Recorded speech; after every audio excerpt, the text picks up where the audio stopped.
Hello दोस्तों, current affairs education no में आप सभी का स्वागत है। आज हम कवर करेंगे करेंट अफेयर्स के दिनांक 1 दिसंबर 2025 से 9 दिसंबर 2025 तक का करेंट अफेयर। दोस्तों, मेरे वीडियोस करंट अफेयर्स की तैयारी के लिए बनाया जाता है। मैं इसको रिसर्च करके बनाता हूँ और आपको हेडिंग और पॉइंट्स द्वारा समझाता हूँ। अगर आप कोई कंपटीशन एग्जाम की तैयारी कर रहे होंगे तो मेरे वीडियोस से आपकी मदद हो सकती है, तो प्लीज़ सब्सक्राइब करके रखिए और बेल आइकन को दबाइए और ऑल पर क्लिक कीजिए और अपने दोस्तों को भी शेयर कीजिए, ताकि अगर वो भी कंपटीशन एग्जाम की तैयारी कर रहे होंगे तो उनको भी मदद मिल सके। और चैनल को वीडियो को लाइक कीजिए और कमेंट भी कीजिए। और किस प्रकार के करंट अफेयर्स चाहिए वो आप कमेंट में लिख सकते हैं, और मेरे वीडियोस कैसे लगते हैं वो आप कमेंट कर सकते हैं। और वीडियो अच्छा लगे तो लाइक जरूर कीजिएगा। चलिए शुरू करते हैं। पहला है अंतर्राष्ट्रीय भ्रष्टाचार विरोधी दिवस 2025। मतलब जो अंतर्राष्ट्रीय भ्रष्टाचार विरोधी दिवस है वो 2025 मनाया गया, तो इसका थीम रखा गया है युवाओं के साथ एकजुटता। ठीक है, मतलब अंतर्राष्ट्रीय भ्रष्टाचार विरोधी दिवस मनाया जाता है हर साल, तो 2025 में भी मनाया गया है, तो इसका थीम रखा गया है युवाओं के साथ एकजुटता। ठीक है, चलो इसको पॉइंट द्वारा समझते हैं।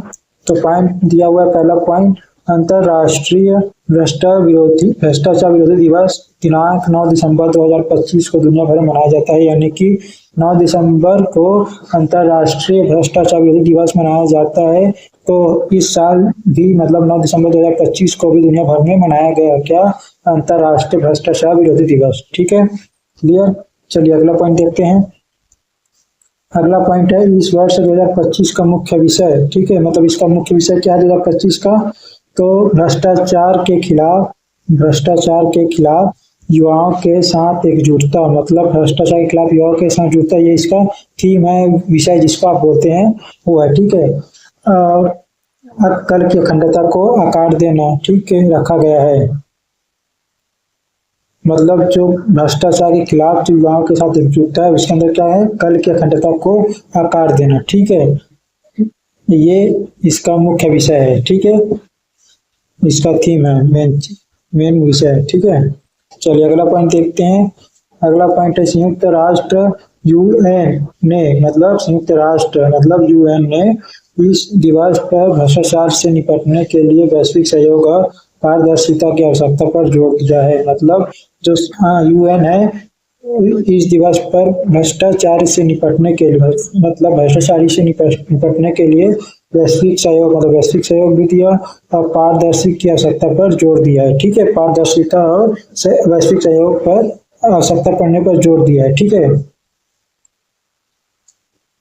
फिर अगला पॉइंट है, यह दिवस संयुक्त राष्ट्र कन्वेंशन अगेंस्ट करप्शन यानी कि UNCAC यानी कि संयुक्त राष्ट्र कन्वेंशन अगेंस्ट करप्शन, इसका शॉर्ट फॉर्म है UNCAC। ठीक है, के बारे में जागरूकता बढ़ाने के लिए 2003 से प्रतिवर्ष मनाया जाता है। यानी कि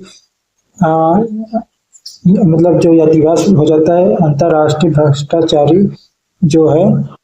ठीक है, मतलब जो अंतर्राष्ट्रीय भ्रष्टाचार विरोधी दिवस जो मनाया जाता है वो 2003 से प्रतिवर्ष मनाया जाता है। ठीक है, 2003 से स्टार्ट हुआ था इसका। ठीक है, तो किसके संयुक्त राष्ट्र कन्वेंशन अगेंस्ट करप्शन मतलब UNCAC के बारे में जागरूकता बढ़ाने के लिए। ठीक है, 2003 से मनाया जा रहा है। ठीक है, अंतर्राष्ट्रीय भ्रष्टाचारी विरोधी दिवस। ठीक है, चलिए अगला पॉइंट है, भारत में केंद्रीय सतर्कता आयोग जिसे हम CBC कहते हैं, यानी कि केंद्रीय सतर्कता आयोग। ठीक है, और अन्य जांच एजेंसियों ने इस अवसर पर विभिन्न जागरूकता कार्यक्रम आयोजित किया, यानी कि CAC। ठीक है, मतलब केंद्रीय सतर्कता आयोग और अन्य जांच एजेंसियों ने, मतलब अन्य जांच एजेंसी है उन लोग मिलकर विभिन्न जागरूकता कार्यक्रम आयोजित किए हैं। ठीक है, मतलब अलग अलग प्रकार के जागरूकता कार्यक्रम आयोजित किए हैं। ठीक है, कौन कौन मिलकर, CBC यानी कि केंद्रीय सतर्कता आयोग और अन्य जांच एजेंसी। क्लियर। चलिए अगला पॉइंट है, संयुक्त राष्ट्र महासचिव ने अपने संदेश में कहा कि भ्रष्टाचार विकास, लोकतंत्र और कानून के शासन को कमजोर करता है। यानी कि संयुक्त राष्ट्र महासचिव ने क्या कहा है कि संयुक्त राष्ट्र महासचिव ने अपने संदेश में क्या कहा है कि भ्रष्टाचार विकास, ठीक है, भ्रष्टाचार जो है वो विकास, लोकतंत्र और कानून के शासन को, मतलब विकास हो गया, लोकतंत्र हो गया और कानून हो गया, ठीक है, के शासन को कमजोर करता है, मतलब उसी शासन को कमजोर करता है जो भ्रष्टाचार है, ठीक है। मतलब संयुक्त राष्ट्र महासचिव के द्वारा यह अपने संदेश में कहा गया है, ठीक है, क्लियर। चलिए अगला पॉइंट देखते हैं। अगला पॉइंट है, इस वर्ष का अभियान 2024 के अभियान पर आधारित है। यानी कि जो 2025 में मनाया गया अभियान वो 2024 के अभियान के पर आधारित है, ठीक है। जो समुदायों पर भ्रष्टाचार के प्रभाव को कम करने में युवाओं की भूमिका को रेखांकित करता है। यानी कि जो समुदाय है उन पर भ्रष्टाचार के प्रभाव को, मतलब जो समुदाय है उन पर भ्रष्टाचार के प्रभाव को कम करने में युवाओं की भूमिका को रेखांकित करता है, मतलब युवाओं की बहुत बड़ी भूमिका को रेखांकित करता है, ठीक है। 2025 में मतलब जो अभियान चलाया गया था 2024 में के आधार पर रखा गया है, जो समुदाय पर भ्रष्टाचार के प्रभाव को, मतलब समुदाय है उन पर भ्रष्टाचार के प्रभाव को कम करने में युवाओं की भूमिका को रेखांकित किया है, मतलब युवाओं की भूमिका, ठीक है। मतलब युवाओं ने बढ़ चढ़कर इसमें हिस्सा लिया है, मतलब युवाओं की भूमिका बहुत ज्यादा रही है इसमें, ठीक है, जो अभियान चलाया गया था इसमें। फिर अगला पॉइंट है, अगला है, भारत सरकार ने जीरो टॉलरेंस, ठीक है, नीति के तहत प्रशासनिक सुधारों और डिजिटलीकरण के माध्यम से भ्रष्टाचार कम करने की अपनी प्रतिबद्धता दोहराई है।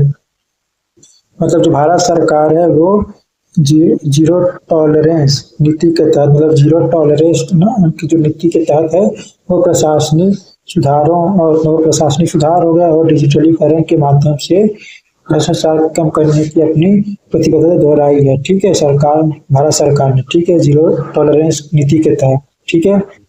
फिर इसका आखिरी पॉइंट है, आज के दिन सरकारी कार्यालयों और शिक्षण संस्थानों में ईमानदारी की शपथ भी दिलाई जा रही है। यानी कि जो आज का दिन है अंतर्राष्ट्रीय जो दिवस मनाया जा रहा है, ठीक है, अंतर्राष्ट्रीय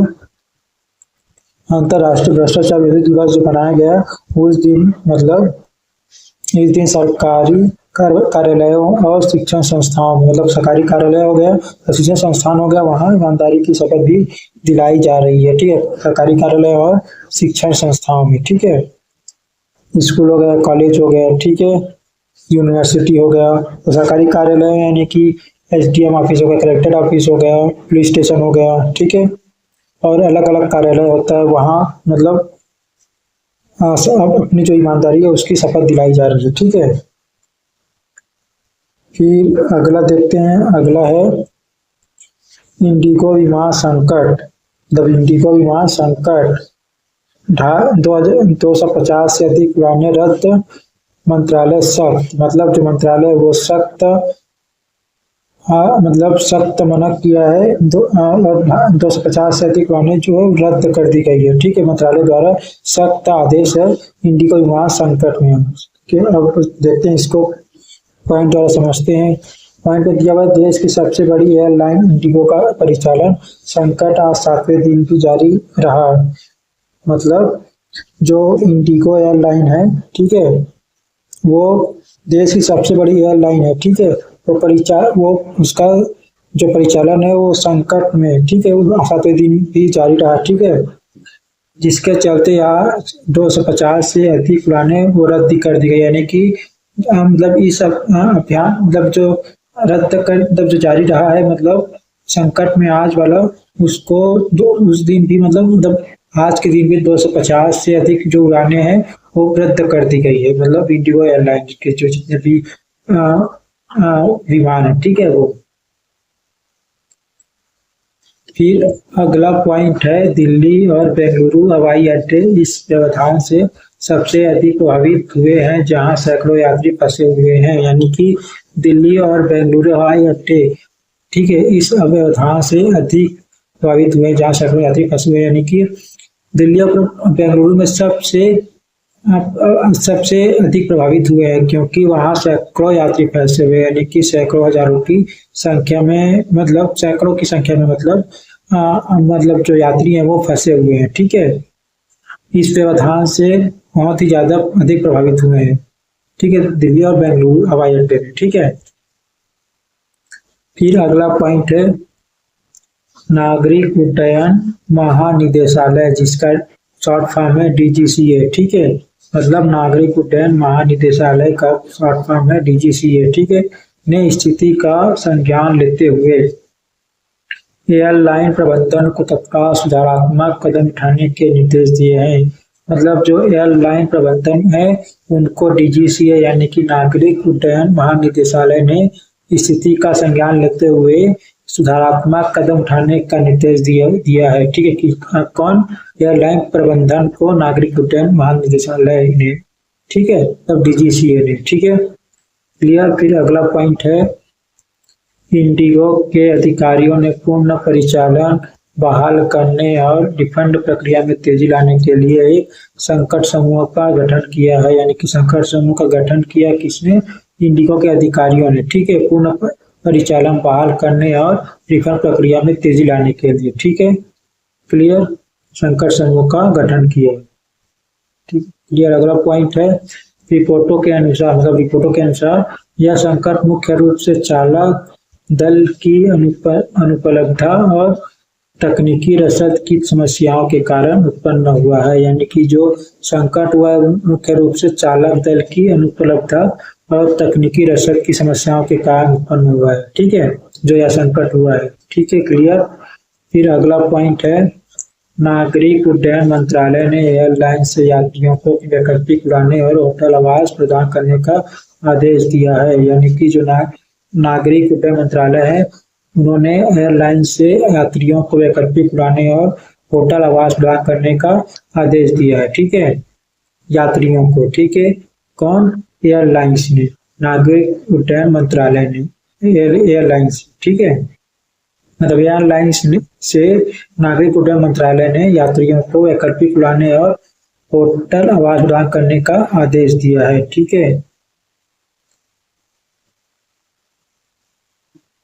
फिर अगला पॉइंट है सोशल मीडिया पर यात्रियों ने अंतिम समय में रद्दीकरण और ग्राहक सेवा से संपर्क न हो पाने की शिकायतें की है। यानी कि सोशल मीडिया पर जो यात्री हैं उन्होंने अंतिम समय में रद्दीकरण और रद्द कर दी गई है उसका और ग्राहक सेवा से संपर्क न होने की वजह से उसकी शिकायत की है। ठीक है, यात्रियों के द्वारा सोशल मीडिया पर। ठीक है, फिर इसका आखिरी पॉइंट है इंडिगो ने एक बयान जारी कर असुविधा के लिए खेद व्यक्त किया है और जल्द ही स्थिति सामान्य होने की आश्वासन दिया है।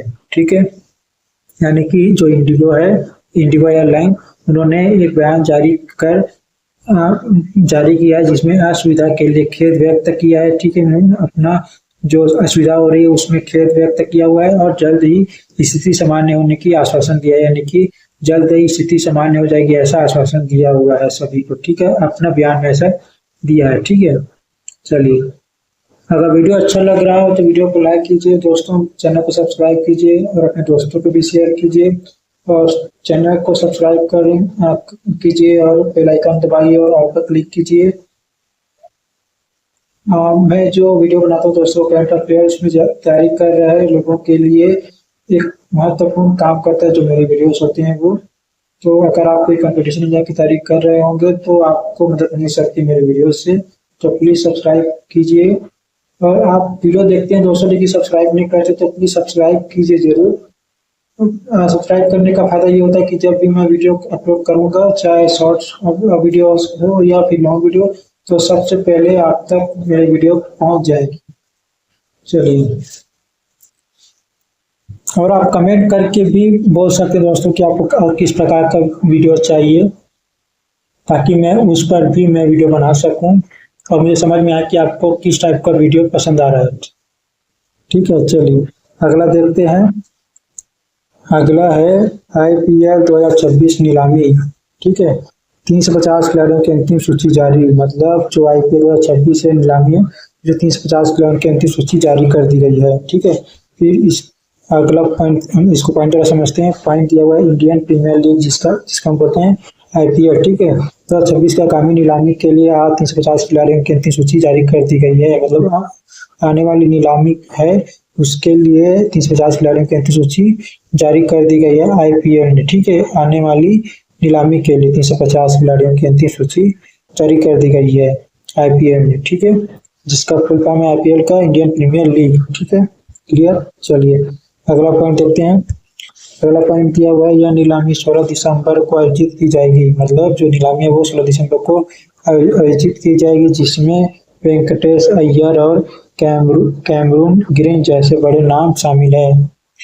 मतलब 16 दिसंबर को आयोजित की जाएगी जो नीलामी है वो, और जिसमें वेंकटेश अय्यर और कैमरून ग्रीन जैसे बड़े नाम शामिल है। मतलब कैमरून ग्रीन और वेंकटेश अय्यर नाम जैसे लोग, बड़े जो लोग हैं उनका नाम शामिल है। ठीक है, फिर अगला पॉइंट है जारी सूची में 112 भारतीय खिलाड़ी और 238 विदेशी क्रिकेटर शामिल है जो 70 रिक्त स्थानों के लिए बोली लगाएंगे। मतलब जो बोली लगाएंगे उसमें जो जारी सूची तैयार की गई है उसमें 112 भारतीय खिलाड़ी हैं और 238 विदेशी क्रिकेटर हैं। ठीक है, जो 77 रिक्त स्थानों के लिए बोली लगाएंगे। जो 77 रिक्त स्थान है, जो रिक्त खाली हुए है उसमें बोली लगाएंगे। क्लियर। चलिए अगला पॉइंट देखते हैं।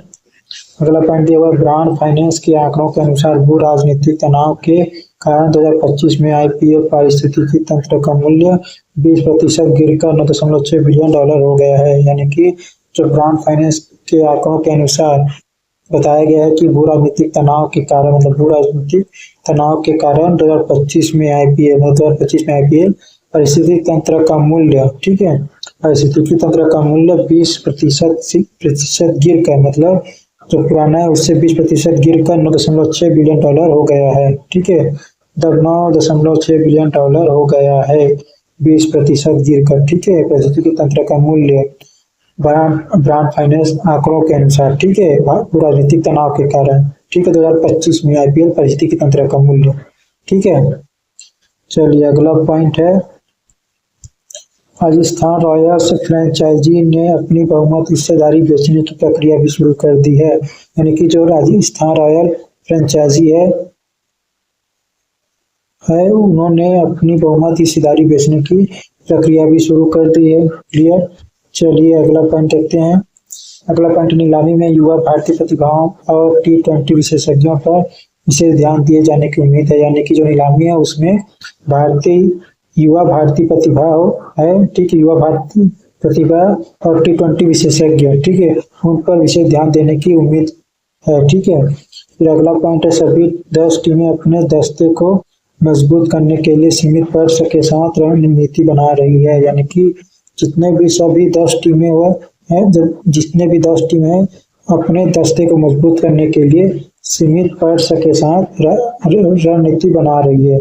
और आखिरी पॉइंट है इस बार की नीलामी में गेंदबाजों और ऑलराउंडरों की मांग सबसे अधिक रहने का अनुमान है। यानी कि इस बार की जो नीलामी है उसमें गेंदबाज और ऑलराउंडरों की मांग सबसे अधिक रहने की अनुमान है। ठीक है, चलिए अगला देखते हैं भारत बनाम दक्षिण अफ्रीका। ठीक है, भारत बनाम दक्षिण अफ्रीका, कटक में पहला T20 मैच आज। ठीक है, क्लियर। इसका पॉइंट और समझते हैं इसमें क्या है। भारतीय क्रिकेट टीम आज कटक में दक्षिण अफ्रीका के खिलाफ 3 मैचों की T20 श्रृंखला का पहला मैच खेल रही है। ठीक है, मतलब जो भारतीय क्रिकेट टीम है वो कटक में, ठीक है, दक्षिण अफ्रीका के खिलाफ भारतीय क्रिकेट टीम है वो कटक में, ठीक है, दक्षिण अफ्रीका के खिलाफ 3 मैचों की T20 श्रृंखला का पहला मैच खेल रही है। ठीक है, फिर अगला पॉइंट है कप्तान सूर्य कुमार यादव। जो सूर्य कुमार यादव है कप्तान, मैच से पहले पुष्टि की है कि हार्दिक पांड्या और शुभमन गिल पूरी तरह फिट हैं।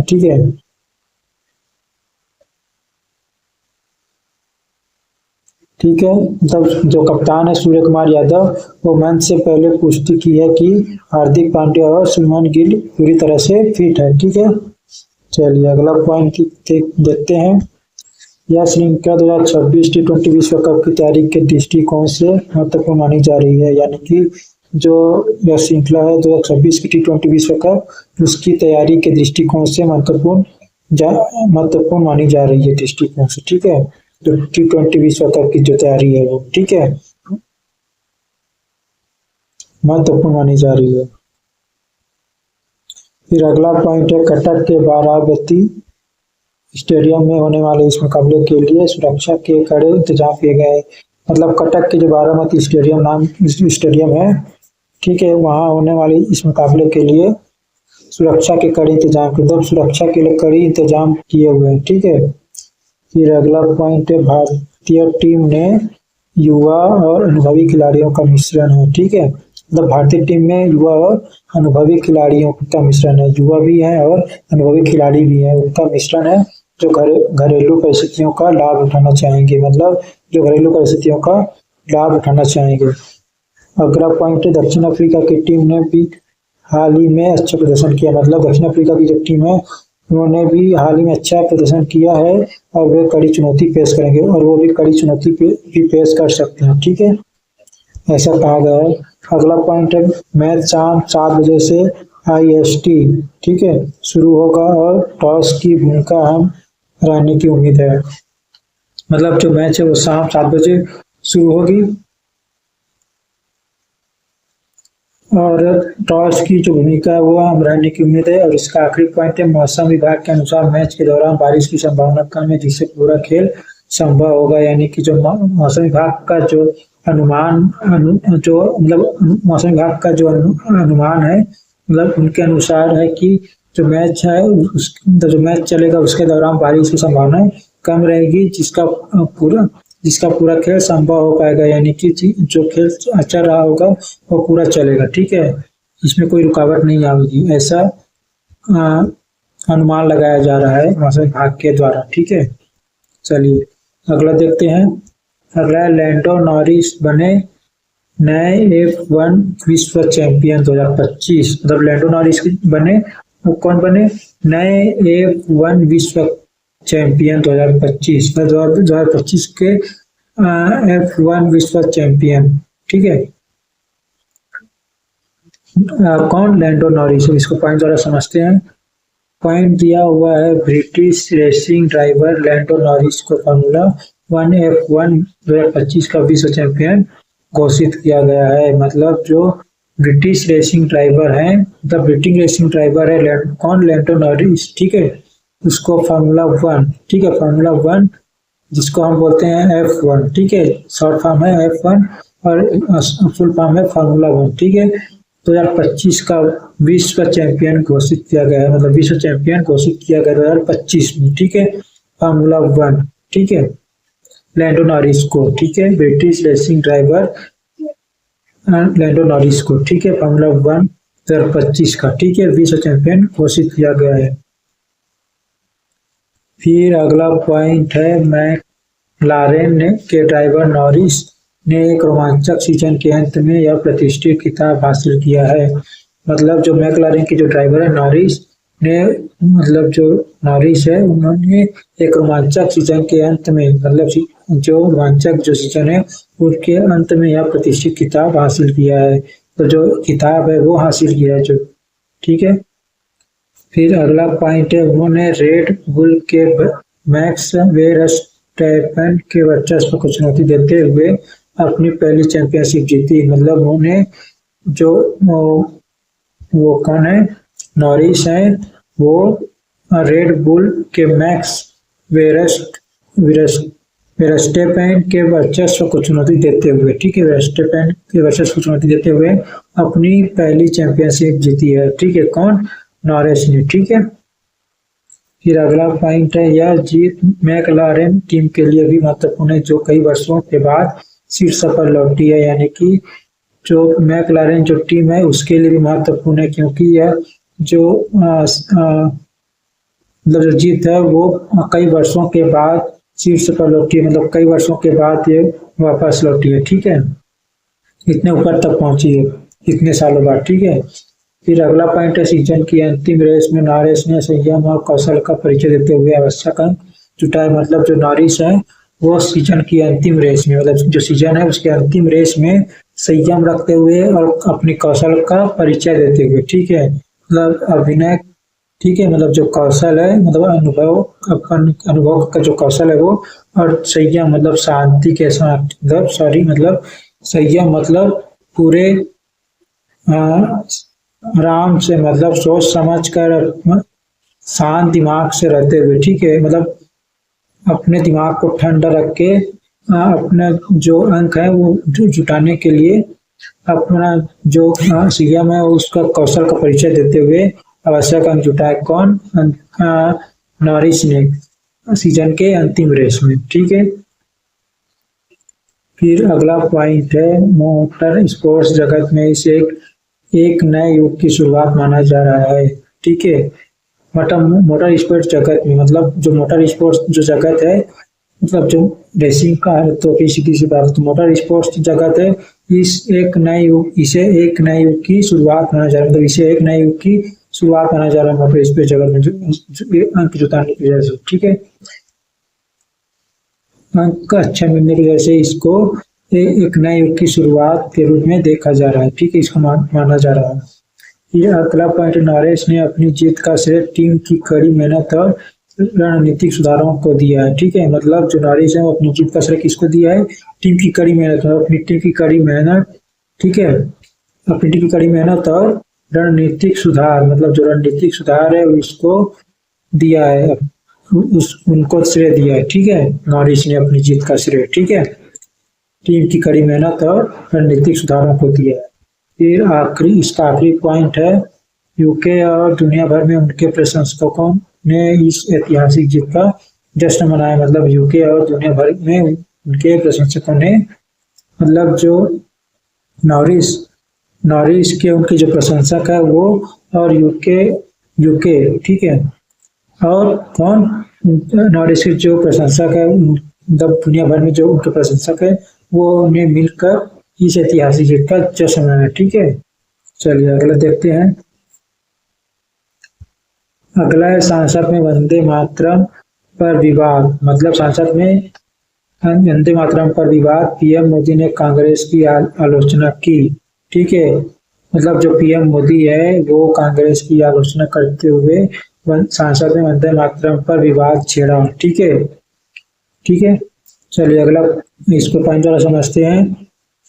पॉइंट दिया हुआ, संसद के शीतकालीन सत्र के दौरान राज्यसभा में आज वंदे मातरम पर चर्चा हुई, मतलब संसद के जो शीतकालीन सत्र है उसके दौरान राज्यसभा में आज वंदे मातरम पर चर्चा हुई, ठीक है, मतलब चर्चा हुई वंदे मातरम पर। फिर अगला पॉइंट, प्रधानमंत्री नरेंद्र मोदी ने कांग्रेस पर महात्मा गांधी की इच्छाओं की अवहेलना करने का आरोप लगाया, मतलब जो प्रधानमंत्री नरेंद्र मोदी है उन्होंने कांग्रेस पर, मतलब महात्मा गांधी की इच्छाओं की अवहेलना करते हुए, ठीक है, आरोप लगाया है, ठीक है, मतलब जो महात्मा गांधी की जो इच्छा है उनकी अवहेलना करने का आरोप लगाया है कांग्रेस के ऊपर प्रधानमंत्री नरेंद्र मोदी ने, ठीक है, जो एक बीजेपी सरकार है, ठीक है। चलिए अगला पॉइंट है, गृह मंत्री अमित शाह ने चर्चा की शुरुआत करते हुए राष्ट्रीय गीत के ऐतिहासिक महत्व पर प्रकाश डाला, मतलब गृह मंत्री जो अमित शाह हैं उन्होंने चर्चा की शुरुआत करते हुए राष्ट्रीय गीत के ऐतिहासिक महत्व पर प्रकाश डाला, ठीक है, मतलब जो इसकी महत्व है, जो ऐतिहासिक महत्व है, मतलब पुराने जो महत्व है, मतलब क्यों इसको बनाया गया है, जो राष्ट्रीय गीत है वंदे मातरम, इसको क्यों बनाया गया है, किस कब बनाया गया है, किसके खिलाफ बनाया गया है, और हर किसी को इसको गाने का हक है, अधिकार है, ये मतलब बोलते हुए इस पर प्रकाश डाला गया है गृह मंत्री अमित शाह, ठीक है, चर्चा के दौरान, ठीक है, चर्चा की शुरुआत इसी से हुई, ठीक है। फिर अगला पॉइंट, विपक्ष ने सरकार पर वास्तविक मुद्दों से ध्यान भटकाने और इतिहास को अपने हिसाब से पेश करने का आरोप लगाया, यानी कि जो विपक्ष ने, मतलब कांग्रेस वगैरह अंदर जो जितने भी भाजपा सरकार की जो विपक्ष सरकार है उन्होंने आरोप लगाया है कि मतलब वास्तविक जो मुद्दे हैं उनसे ध्यान भटकाने और इतिहास को अपने हिसाब से, मतलब जो इतिहास है उसको तोड़ मरोड़ कर अपने हिसाब से पेश करने का आरोप लगाया है जो विपक्ष दल के जो नेता लोग हैं, जो विपक्षी लोग हैं उन्होंने। ठीक है, जो वास्तविक मुद्दों से ध्यान भटकाने, मतलब वास्तविक जो मतलब मेन जो कार्य है उससे ध्यान भटकाने का आरोप लगाया है, और इतिहास को तोड़ मरोड़ कर पेश करने का भी आरोप लगाया है। ठीक है, उसको पेश करने का भी आरोप लगाया है। ठीक है, चलिए अगला पॉइंट दिया हुआ है, यह विवाद तब गहराया जब कुछ विपक्षी सदस्यों ने चर्चा के समय और प्रासंगिकता पर सवाल उठाए। मतलब यह विवाद तब गहराया जब कुछ विपक्षी सदस्यों ने चर्चा के समय प्रासंगिकता पर सवाल उठाया। मतलब जो चर्चा हुई उसके दौरान प्रासंगिकता पर सवाल उठाया। ठीक है, समय चर्चा के समय। ठीक है, ठीक। फिर अगला पॉइंट है, कार्यवाही के दौरान सत्ता पक्ष और विपक्ष के बीच तीखी नोक-झोंक हुई जिसके बाद लोकसभा स्थगित करनी पड़ी। मतलब जो कार्यवाही हुई उसके दौरान सत्ता पक्ष और विपक्ष, ठीक है, सत्ता पक्ष और विपक्ष, ठीक है, उनके बीच तीखी नोक-झोंक हुई। मतलब थोड़ा सा वाद विवाद हो गया था, तो इसको खत्म किया गया, लोकसभा स्थगित कर दी गई। ठीक है, जो लोकसभा है उसको स्थगित कर दी गई। मतलब इसका जो जो कार्रवाई चल रहा था उसको स्थगित कर दिया था। ठीक है, वाद विवाद हुआ था उसको स्थगित करते हुए, वाद विवाद होने की वजह से इसको स्थगित कर दिया। ठीक है, फिर अगला पॉइंट है, भाजपा ने इसे राष्ट्रवाद और सांस्कृतिक गौरव का मुद्दा बताया। मतलब जो भाजपा है, मतलब प्रधानमंत्री हो गया, उनके किसी गृह मंत्री हो गए, और अलग अलग जो भारत जितने भी मतलब जो सत्ता पक्ष के लोग हैं, उन्होंने, जो भाजपा है, उन्होंने इसे राष्ट्रवाद और सांस्कृतिक गौरव का मुद्दा बताया है, यानी कि जो मध्य मात्रा में है। ठीक है, राष्ट्रगीत, उसको सांस्कृतिक गौरव का सांस्कृतिक गौरव और राष्ट्रवाद का मुद्दा बताया है भाजपा और सत्ता पक्ष के लोगों के द्वारा। ठीक है, फिर इसका आखिरी पॉइंट है, संसदीय कार्य मंत्री ने सभी दलों से राष्ट्रपति का सम्मान करने का आग्रह किया। मतलब जो संसदीय कार्य मंत्री है, उन्होंने सभी दलों से, मतलब जितने भी दल हैं, पक्ष विपक्ष, ठीक है, सत्ता पक्ष और विपक्ष वगैरह जितने भी हैं, उनको राष्ट्रीय प्रतीकों का सम्मान करने का आग्रह किया है संसदीय कार्य मंत्री ने। ठीक है, फिर अगला देखते हैं, अगला है गोवा क्लब आग। ठीक है, बर्च बाय रोमियो लेन को गिराने के आदेश। अब इसको देखते हैं, पॉइंट द्वारा पॉइंट दिया हुआ, इसको पॉइंट दिया हुआ है, गोवा के मुख्यमंत्री प्रमोद सावंत ने आज Birch by Romeo Lane club को गिराने का आदेश दिया है। मतलब जो गोवा के मुख्यमंत्री हैं प्रमोद सावंत जी, उन्होंने बर्च बाय रोमियो लेन नाम की जो क्लब है उसको गिराने का आदेश दिया है। मतलब जो बर्च बाय रोमियो लेन का नाम का जो क्लब है उसको गिराने का आदेश दिया है गोवा के मुख्यमंत्री प्रमोद सावंत ने। ठीक है, मतलब प्रमोद सावंत के द्वारा, गोवा के मुख्यमंत्री प्रमोद सावंत के द्वारा। ठीक है, फिर अगला पॉइंट है, यह निर्णय शनिवार को क्लब में लगी आग की घटना के बाद लिया गया है जिसमें सुरक्षा मानकों की अनदेखी पाई गई है। मतलब जो यह निर्णय लिया गया, जो आदेश दिया गया था, वो कब दिया गया था? क्लब में आग लगने की वजह से, उस घटना के बाद से लिया गया है जो यह निर्णय लिया गया था, जिसमें सुरक्षा मानकों की अनदेखी पाई गई है। मतलब जो सुरक्षा है वो उसमें अनदेखी पाई गई है, ऐसा बताया गया। ठीक है, इसलिए यह निर्णय सुनाया गया। ठीक है, फिर अगला पॉइंट है, जांच में पता चला कि यह क्लब वाघाटोर बीच पर अवैध रूप से संचालित हो रहा है। मतलब जो वाघाटोर बीच, वाघाटोर नाम का जो बीच है वो वहां पर अवैध रूप से संचालित हो रहा है, वह जो क्लब है। ठीक है, कौन सा क्लब? जो बर्च बाय रोमियो लेन नाम का जो क्लब है, उसमें जांच के दौरान पता चला जो वो क्लब है उसमें वाघाटोर बीच पर जो अवैध रूप है उसमें संचालित हो रहा है। ठीक है, जो क्लब है वो वाघाटोर बीच पर। ठीक है, जांच के दौरान यह पता चला। ठीक है, फिर अगला पॉइंट है, इंटरपोल ने क्लब के फरार मालिकों सौरभ और गौरव लूथरा के खिलाफ ब्लू कॉर्नर नोटिस जारी किया है। मतलब जो इंटरपोल है उन्होंने क्लब के फरार मालिकों, मतलब जो क्लब है वहाँ के जो मालिक है सौरभ और गौरव लूथरा, उनके खिलाफ ब्लू कॉर्नर नोटिस जारी किया है। मतलब ब्लू कॉर्नर नोटिस जारी किया है, ठीक है, इंटरपोल ने, ठीक है, क्लब के जो फरार जो मालिक है सौरभ और गौरव लूथरा, ठीक है। चलिए अगला पॉइंट देखते हैं। अगला पॉइंट दिया हुआ है, सीएम कार्यालय ने पुष्टि की कि सभी का औपचारिकताएं को पूरा करने के बाद ध्वस्तीकरण की कार्रवाई की जाएगी। मतलब सीएम कार्यालय ने पुष्टि की है कि सभी जो औपचारिकताएं को पूरा करने के बाद ध्वस्तीकरण की कार्रवाई की जाएगी, जो ध्वस्त है उसकी कार्रवाई की जाएगी, ठीक है, सीएम कार्यालय में, ठीक है, औपचारिकताओं को पूरा करने के बाद, ठीक है, जितने भी आप सभी औपचारिकताएं उसको पूरा करने के बाद जो ध्वस्तीकरण है उसकी कार्रवाई को पूरी की जाएगी, ठीक है, उसमें कार्रवाई की जाएगी। फिर अगला पॉइंट है, इस घटना के संबंध में अब तक 5 लोगों को गिरफ्तार किया गया है। मतलब इस घटना के संबंध में जो घटना हुआ है उसके संबंध में 5 लोगों को गिरफ्तार किया गया है।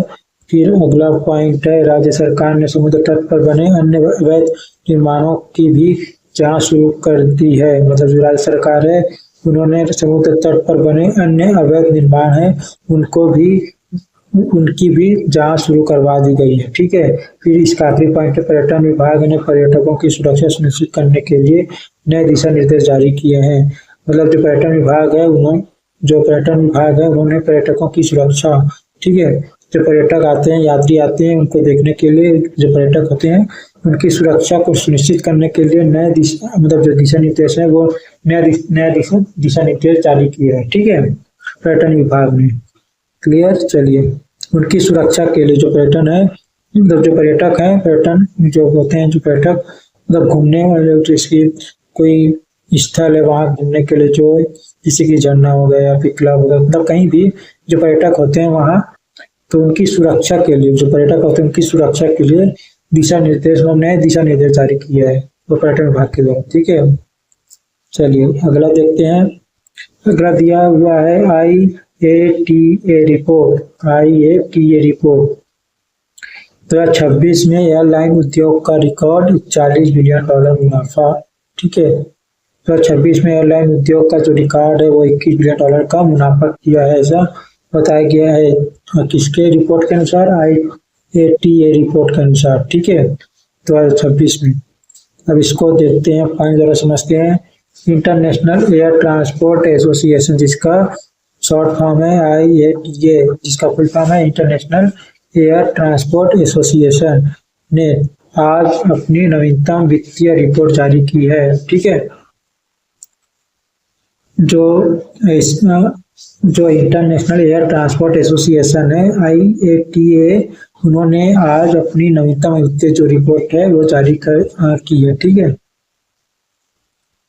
फिर अब अगला पॉइंट है, रिपोर्ट के अनुसार 2026 में वैश्विक एयरलाइन उद्योग का शुद्ध लाभ रिकॉर्ड $41 बिलियन अमेरिकी डॉलर तक पहुंचने का अनुमान है। मतलब जो रिपोर्ट बनाया गया है उसके अनुसार 2026 में जो वैश्विक एयरलाइन है उसके उद्योग का शुद्ध लाभ रिकॉर्ड, मतलब जो शुद्ध रिकॉर्ड जो शुद्ध लाभ हुआ है, मतलब शुद्ध जो फायदा हुआ है वो कितना, $40 बिलियन अमेरिकी डॉलर है, वहां तक पहुंचने का अनुमान लगाया गया है रिपोर्ट में, ठीक है, 2026 में वैश्विक एयरलाइन के जो उद्योग का, ठीक है।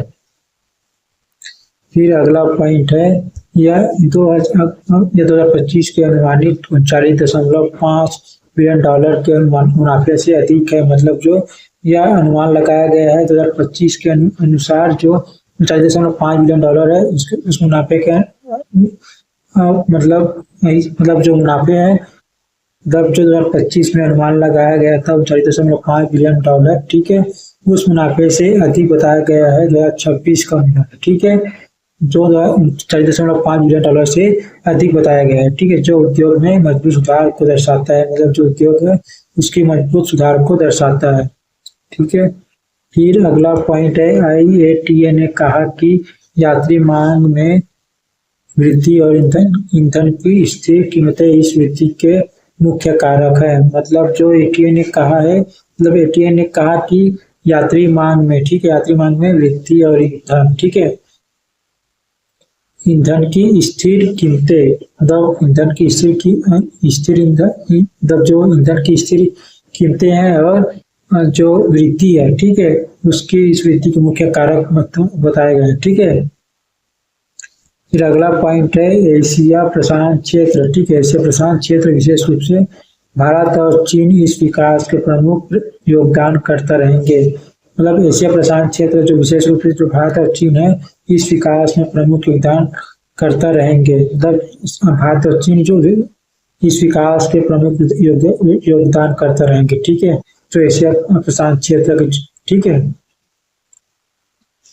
एशिया प्रशांत क्षेत्र विशेष रूप से, ठीक है, एशिया प्रशांत क्षेत्र मतलब भारत और चीन देश, ठीक है, इस विकास का जो विकास हुआ है उसमें प्रमुख योगदान करते रहेंगे भारत और चीन, ठीक है, एशिया प्रशांत क्षेत्र के अंतर्गत, ठीक है, देश कौन कौन से देश, भारत और चीन, कौन सा क्षेत्र है, एशिया प्रशांत क्षेत्र, ठीक है।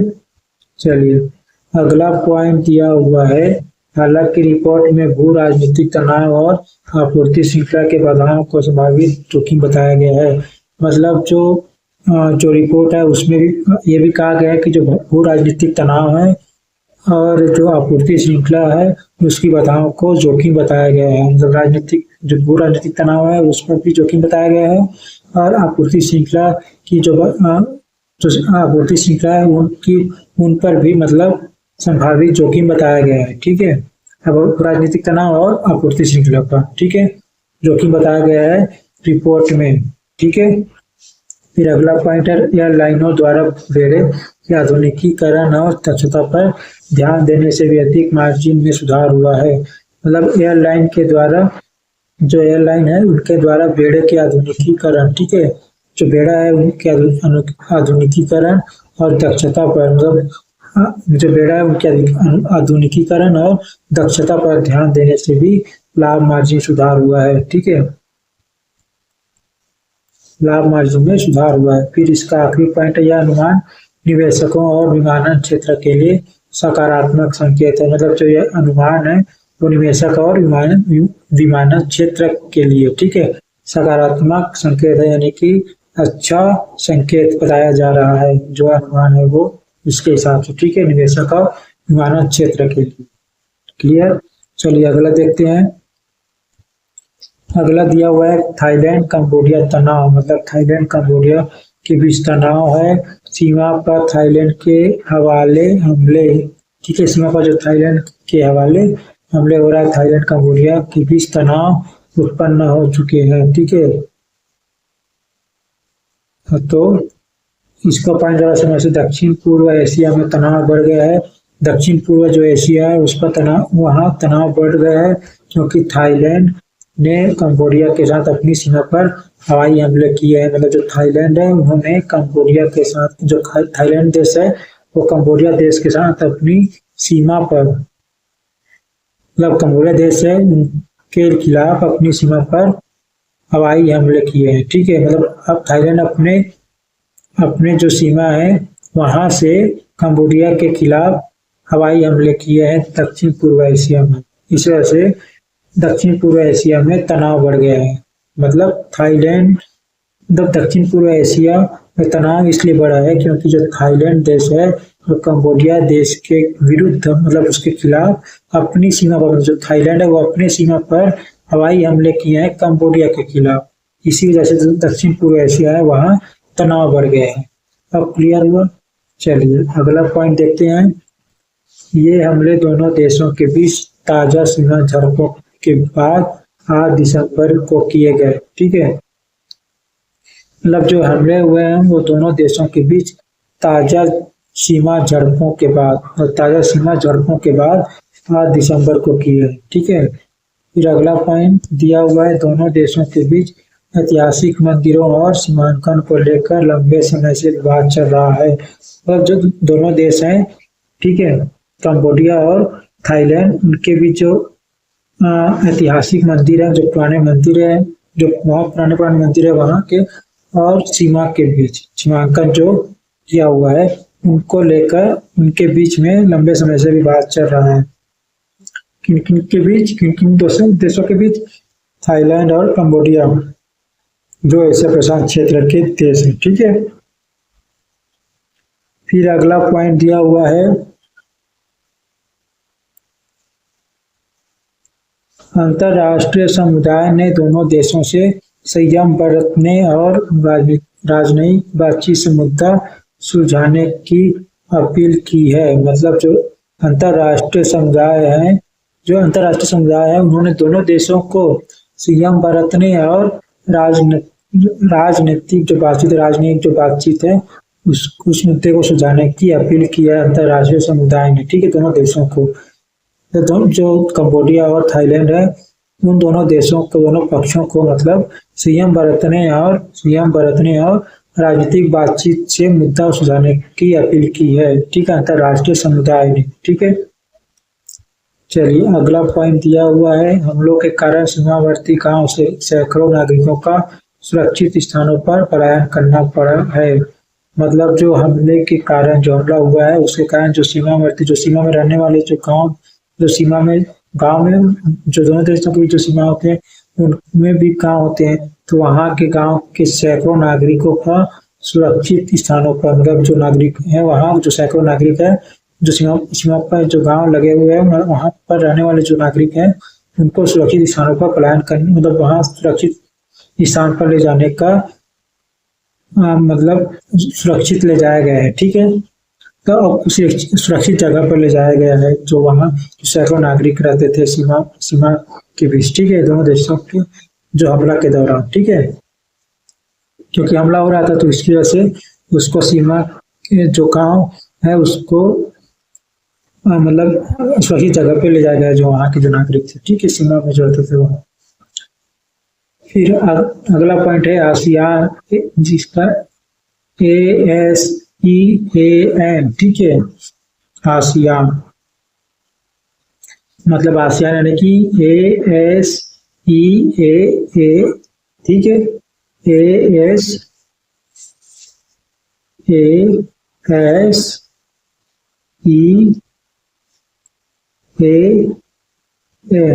आसियान। ठीक है, आसियान। ठीक है, समूह ने स्थिति पर चिंता व्यक्त की है। मतलब इस समूह ने जो आसियान है वो समूह है, जो आसियान का जो समूह है उन्होंने स्थिति पर चिंता व्यक्त की है और मध्यस्थता की पेशकश कर सकता है। ठीक है, जो उनके बीच मध्यस्थता है उसको पेश कर सकता है। ठीक है, फिर अगला पॉइंट दिया हुआ है, कंबोडिया ने इस हमले की निंदा करते हुए इसे अपनी संप्रभुता का उल्लंघन बताया है। जो कंबोडिया देश है उन्होंने इस हमले की निंदा करते हुए, मतलब जो थाईलैंड ने कंबोडिया के खिलाफ जो हमला किया है उसकी निंदा करते हुए कंबोडिया देश ने इसे अपनी संप्रभुता का उल्लंघन बताया है। कौन? कंबोडिया देश ने। कंबोडिया देश ने जो हमला हुआ है थाईलैंड के द्वारा। ठीक है, तो थाईलैंड ने हमला किया था कंबोडिया देश के खिलाफ, तो इस हमले की जो निंदा करते हुए, कौन? कंबोडिया ने इस हमले की निंदा करते हुए, जो हमला हुआ है उसकी निंदा करते हुए अपनी संप्रभुता का उल्लंघन बताया है कंबोडिया देश ने थाईलैंड के खिलाफ। ठीक है, जो हमला किया उसकी निंदा करते हुए। ठीक है, फिर इसका आखिरी पॉइंट है, यह संघर्ष क्षेत्र में स्थिरता और व्यापार मार्गों को प्रभावित कर सकता है। मतलब जो यह संघर्ष चल रहा है वो क्षेत्रों में, मतलब संघर्ष क्षेत्र में स्थिरता और व्यापार, ठीक है, मतलब स्थिरता और व्यापार मार्गों को प्रभावित कर सकता है। व्यापार के लिए भी और स्थिरता के लिए भी प्रभावित कर सकता है जो यह संघर्ष चल रहा है उस क्षेत्र में। ठीक है, फिर अगला देखते हैं। अगला दिया हुआ है माओवादी सरेंडर। मतलब माओवादी सरेंडर हुआ। शीर्ष नेता कौन? रामदेव। जो इसके शीर्ष नेता है कौन? रामदेव। वो ने छत्तीसगढ़ में हथियार डाले।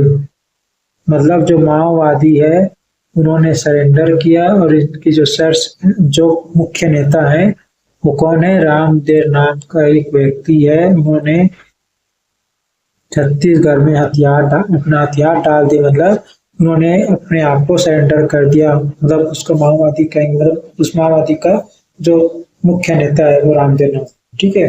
उसे छत्तीसगढ़ में हथियार डाल दिए, अपने आप को सरेंडर कर दिया, ठीक है। अब इसको देखते हैं, पॉइंट द्वारा समझते हैं, नीचे पॉइंट दिया हुआ है उसके हिसाब से। तो पॉइंट में बताया गया है कि छत्तीसगढ़ में सुरक्षा बलों को बड़ी सफलता मिली है।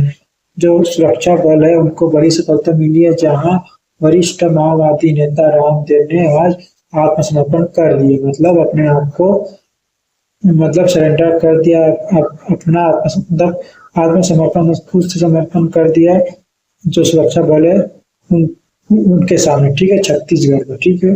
और एक कौन है, वरिष्ठ माओवादी नेता है, ठीक है। सबसे जो माओवादी के जो नेता है सबसे बड़े वो रामदेव नाथ का जो व्यक्ति है वो, उन्होंने अपने आप को आत्मसमर्पण कर दिया सुरक्षा बलों के सामने, ठीक है। फिर अगला पॉइंट है,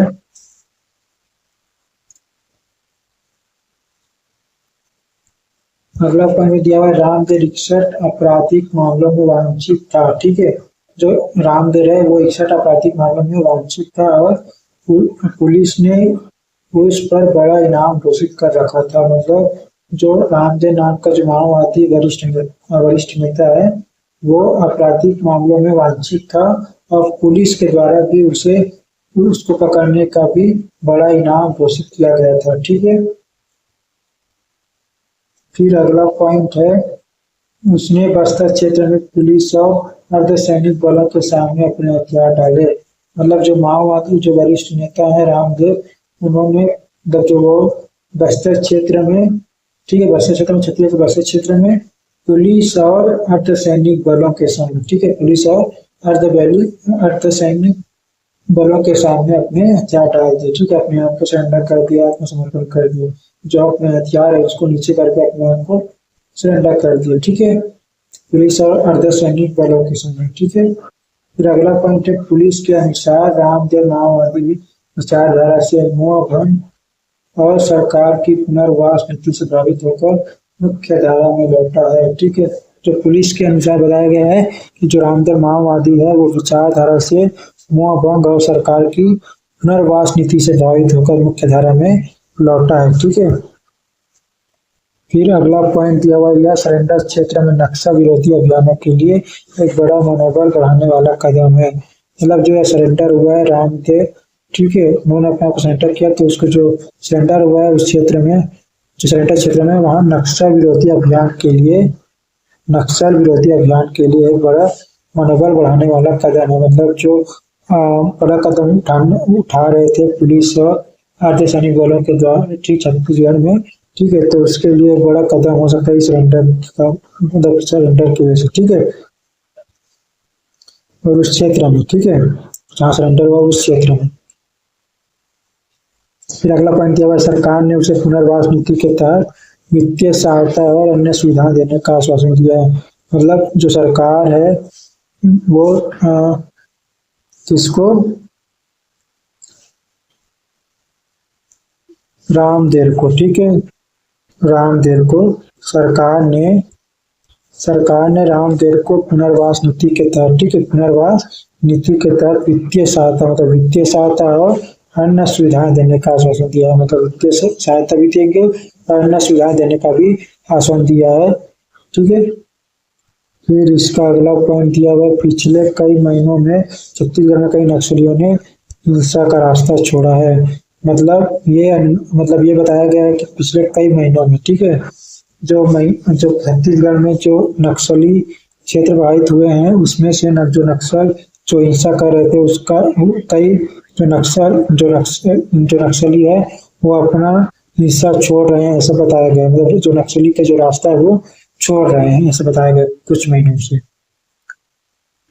और इसका आखिरी पॉइंट है, गृह मंत्रालय ने इस वामपंथी उग्रवाद जिसे LWE के कहते हैं इसके खिलाफ लड़ाई में एक महत्वपूर्ण जीत बताया। जो गृह मंत्रालय है उन्होंने वामपंथी उग्रवाद, ठीक है, वामपंथी उग्रवाद LWE, ठीक है, जिसका शॉर्ट फॉर्म है LWE के खिलाफ लड़ाई में एक महत्वपूर्ण जीत बताया गृह मंत्रालय ने, ठीक है, वामपंथी उग्रवाद के खिलाफ, ठीक है, जिसका शॉर्ट फॉर्म है LWE, ठीक है, इसके खिलाफ।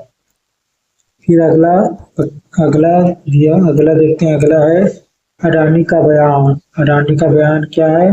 खंडित वैश्विक गठबंधनों के बीच भारत का अपना विकास पथ। मतलब अडानी का बयान है खंडित वैश्विक गठबंधनों के बीच भारत का अपना विकास पथ। ठीक है, अब इसको पॉइंट द्वारा समझते हैं। पॉइंट में दिया हुआ है अडानी समूह के चेयरमैन गौतम अडानी ने आज एक कार्यक्रम में भारत के विकास मॉडल पर महत्वपूर्ण भाषण दिया। जब जो अडानी समूह के जो चेयरमैन है, ठीक है, ठीक है, अडानी ग्रुप के जो चेयरमैन है वो कौन? गौतम अडानी। ठीक है, उन्होंने आज एक कार्यक्रम में भारत के विकास मॉडल पर महत्वपूर्ण भाषण दिए हैं। जो भारत के विकास मॉडल है उन पर महत्वपूर्ण भाषण दिया है। कौन? जो अडानी ग्रुप के जो चेयरमैन गौतम अडानी है वो। ठीक है, एक कार्यक्रम। ठीक है, फिर अगला पॉइंट दिया हुआ है। उन्होंने कहा कि वैश्विक गठबंधनों के टूटने के दौर में भारत को अपना विकास पथ खुद परिभाषित करना होगा। मतलब उन्होंने कहा कि वैश्विक गठबंधनों के टूटने के दौर में, मतलब गठबंधन है उनके टूटने के दौर में भारत को अपना विकास पथ, मतलब भारत को अपना विकास पथ खुद परिभाषित करना होगा। मतलब भारत को अपना विकास पथ खुद परिभाषित करना होगा जो वैश्विक गठबंधन है टूटने के दौर में। ठीक है, वो अडानी जी ने अपने भाषण में बताया गया। ठीक है, फिर अगला पॉइंट दिया हुआ है। अडानी ने जोर देकर कहा कि देश की संप्रभुता अपनी मिट्टी के नीचे छिपे संसाधनों में महारत हासिल करने पर निर्भर करती है। मतलब जो अडानी है उन्होंने जोर देकर कहा कि देश की संप्रभुता है वो अपनी मिट्टी के नीचे छिपे जो संसाधन है, ठीक है, संसाधन हो गया जो जो मिट्टी के नीचे जो संसाधन है, ठीक है, वहाँ के जो संसाधन है उसे महारत हासिल करने पर निर्भर करती है जो देश की जो संप्रभुता है, ठीक वो। फिर अगला पॉइंट है उन्होंने ऊर्जा सुरक्षा और बुनियादी ढांचे में आत्मनिर्भरता को भविष्य की पूंजी बताया है। मतलब उन्होंने ऊर्जा सुरक्षा और बुनियादी ढांचे में, ठीक है, आत्मनिर्भरता को भविष्य की पूंजी बताया है। फिर अगला पॉइंट दिया हुआ है उनका बयान ऐसे समय आया है जब दुनिया भू राजनीतिक अनिश्चितताओं का सामना कर रही है।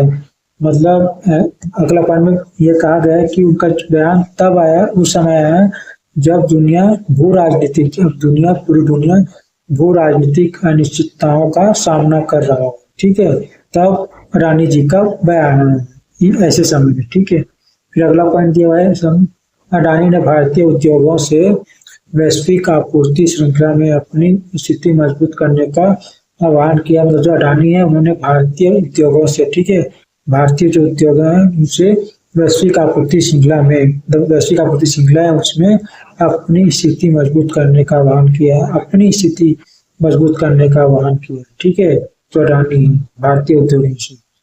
फिर अगला पॉइंट दिया हुआ है उन्होंने भारत की युवा शक्ति और डिजिटल क्रांति को देश की सबसे बड़ी संपत्ति बताया। उन्होंने अपनी भाषा में ये भी बताया है कि जो भारत की जो युवा शक्ति है और डिजिटल क्रांति, ठीक है, डिजिटल क्रांति, ठीक है, वो देश की सबसे बड़ी संपत्ति। डिजिटली चल रहा है आज के कंप्यूटर हो गया, मोबाइल हो गया, ठीक है, लैपटॉप हो गया, ठीक है, और अलग अलग जो डिजिटल प्रकार से चल रहे हैं उस क्रांति को देश की सबसे बड़ी संपत्ति बताया है अडानी जी ने। भारत सबसे बड़ी, ठीक है, भारत देश की सबसे बड़ी संपत्ति बताया, ठीक है, किनको भारत की युवा शक्ति और डिजिटल क्रांति को। मतलब जो डिजिटल जो चल रहा है भारत में, कंप्यूटर हो गया, मोबाइल हो गया, जितने भी डिजिटली तरीके से चल रहे हैं उस क्रांति को देश की सबसे बड़ी, भारत देश की सबसे बड़ी संपत्ति बताया गया है अडानी जी ने, ठीक है, युवा शक्ति और डिजिटल क्रांति को, ठीक है। फिर इसका आखिरी पॉइंट है आर्थिक विश्लेषक उनके बयान को आत्मनिर्भर भारत के विजन के समर्थन के रूप में देख रहे हैं। अगला पॉइंट दिया हुआ है जो आर्थिक विश्लेषक हैं, जो आर्थिक विश्लेषक हैं उन्होंने उनके बयान, मतलब जो अडानी जी ने जो बयान दिया उनके बयान को किसके रूप में, किसके समर्थन में देख रहे हैं? आत्मनिर्भर भारत, ठीक है, आत्मनिर्भर भारत के विजन के समर्थन के रूप में देख रहे हैं, जो आर्थिक विश्लेषक है अडानी जी के बयान को। ठीक है, आत्मनिर्भर भारत के विजन के समर्थन। ठीक है, क्लियर। फिर अगला देखते हैं। अगला दिया हुआ है जकार्ता का हादसा, 7 मंजिला जंगमी इमारत में आग, 20 की मौत। मतलब जकार्ता में आग हादसा हुआ। ठीक है, 7 मंजिला इमारत में आग लग गई और 20 लोगों की मौत भी हो गई। अब इसको पॉइंट द्वारा समझते हैं। इंडोनेशिया की राजधानी जकार्ता, मतलब जो इंडोनेशिया की जो राजधानी, इंडोनेशिया देश की जो राजधानी है, कहाँ को जगह जकार्ता। ठीक है, में आज एक 7 मंजिला इमारत में भीषण आग लगने से 20 लोगों की मौत हो गई। मतलब जो इंडोनेशिया की राजधानी जकार्ता है, उसमें 7 मंजिला इमारत में भी बहुत ज्यादा आग लगने की वजह से 20 लोगों की मौत हो गई। ठीक है, इंडोनेशिया की राजधानी जकार्ता में। ठीक है, फिर अगला पॉइंट दिया हुआ है, यह हादसा शहर के घनी आबादी वाले इलाकों में हुआ, जिससे बचाव कार्य में कठिनाई आई। मतलब जो यह हादसा हुआ शहर के घनी, मतलब ना बहुत ज्यादा आबादी वाले इलाके में हुआ। ठीक है, इसकी वजह से बचाव कार्य में भी बहुत ही ज्यादा कठिनाई हुई है। ठीक है, फिर अगला पॉइंट दिया हुआ है, जकार्ता अग्निशमन विभाग ने बताया कि आग संभवतः शॉर्ट सर्किट के कारण लगी, हालांकि जांच जारी है। मतलब जो अग्निशमन विभाग है, कहाँ के, जकार्ता, इंडोनेशिया के जो राजधानी जकार्ता है, उस अग्निशमन विभाग है, वहाँ के जो अग्निशमन विभाग है, उन्होंने बताया कि जो जो आग लगने की जो संभावना है वो क्या है, शॉर्ट सर्किट होने के कारण लगी है। ठीक है, लेकिन फिर भी इसकी जांच चल रही है। लेकिन इतना जो संभावित में बताया गया है, अनुमानित, वो शॉर्ट सर्किट होने की वजह से आग लगी, ये बताया गया है। वहाँ मतलब जो इंडोनेशिया के जो राजधानी जकार्ता है, वहाँ के अग्निशमन विभाग। ठीक है,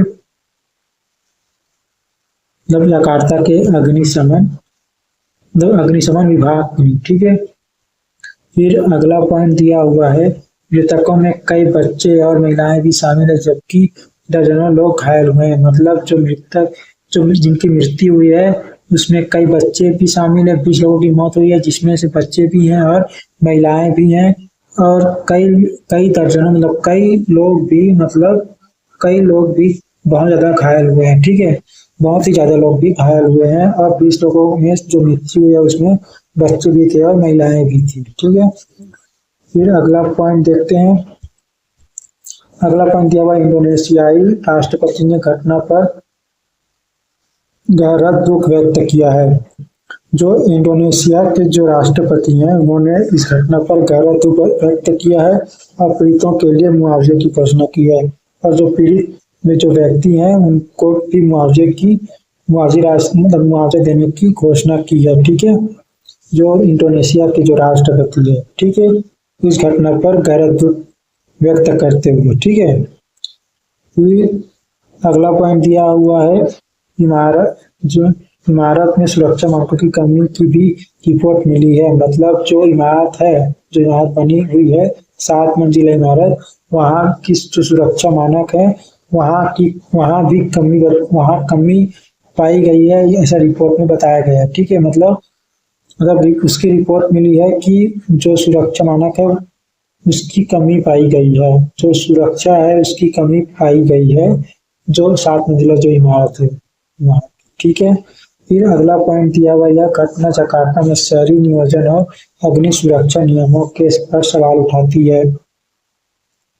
मतलब जो यह घटना हुई है जकार्ता में, वो शहर नियोजन, ठीक है, शहर नियोजन हो गया, और अग्नि सुरक्षा नियम हो गया। ठीक है, अग्नि सुरक्षा नियम, ठीक है, उस पर सवाल उठा रही है जो यह घटना हुई है जकार्ता में, इंडोनेशिया की राजधानी जकार्ता में। ठीक है, वो शहरी नियोजन, मतलब जो शहर नियोजन वो, ठीक है, और अग्नि सुरक्षा नियम हो गया, उस पर गहरा सवाल उठा रही है। ठीक है, सवाल उठाती है इस पर। ठीक है, फिर इसका आखिरी पॉइंट है, स्थानीय अस्पतालों में घायलों का इलाज चल रहा है, जिनमें से कुछ की हालत गंभीर है। मतलब जो स्थानीय अस्पताल है, ठीक है, वहाँ के जो स्थानीय अस्पताल है, वहाँ कई लोग हैं, कई घायल घायल लोगों की कई घायल लोगों का इलाज चल रहा है, जिनमें से कुछ लोगों की हालत बहुत ही ज़्यादा गंभीर है, ऐसा बताया गया है। ठीक है, स्थानीय लोगों में जो स्थानीय अस्पताल है वहाँ जो इलाज चल रहा है उसमें, ठीक है,